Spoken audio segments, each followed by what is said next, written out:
What if you could live free from the fear of judgment, embracing your true self with unshakable confidence? The Courage to be Disliked by Ichiro Kishimi and Fumitake Koga offers a bold path to liberation through the philosophy of Alfred Adler. Let's dive into this transformative dialogue that challenges how we see ourselves in the world. Picture a young man, frustrated and stuck, sitting across from a wise philosopher.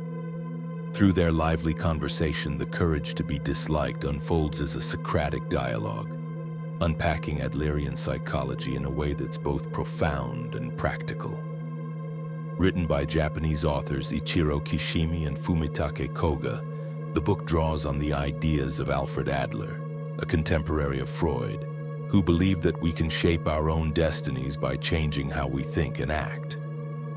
The core message? Happiness and freedom come from having the courage to be disliked, letting go of the need for approval and living authentically.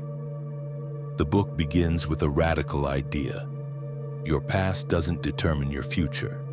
The young man argues that his insecurities stem from childhood traumas, but the philosopher counters that we choose how to interpret our experiences.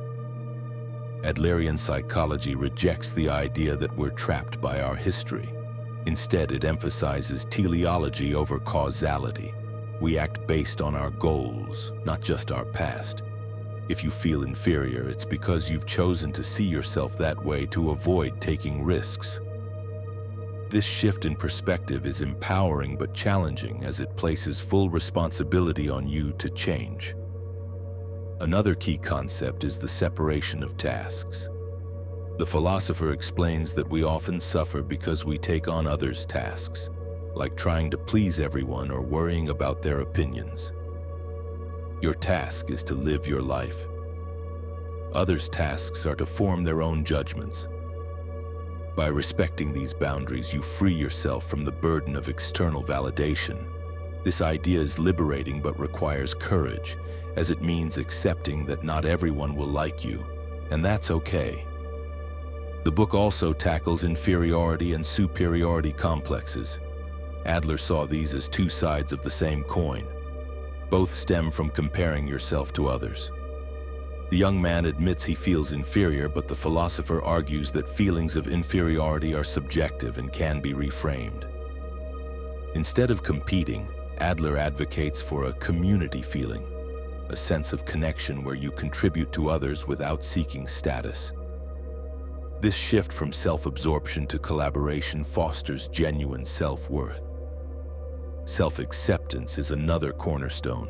The philosopher urges the young man to accept himself as he is, flaws and all, rather than chasing an idealized version.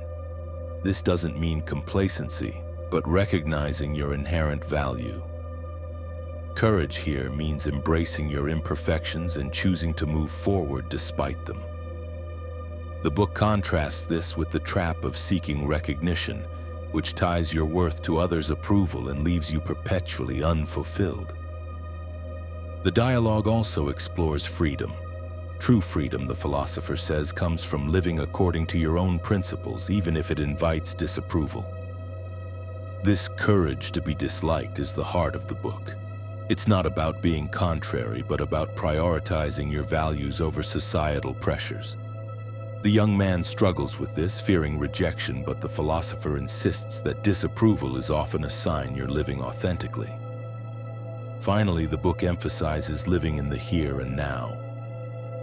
Adler believed that life is a series of moments, and happiness comes from fully engaging in each one.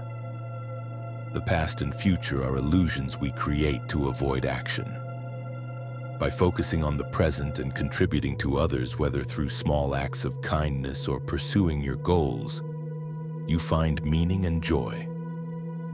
The courage to be disliked is both a challenge and an invitation. Its conversational style makes complex ideas accessible, urging you to rethink your assumptions. It draws on Adler's optimistic view that anyone can change, no matter their circumstances, by choosing new goals and perspectives. Practical steps include practicing task separation, reframing inferiority and contributing to your community without expecting rewards. As the dialogue closes, the young man begins to see that happiness lies in his hands.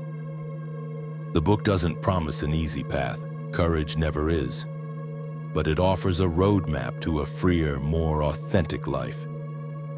So let me ask you, what's one step you can take today to embrace the courage to be disliked and live true to yourself?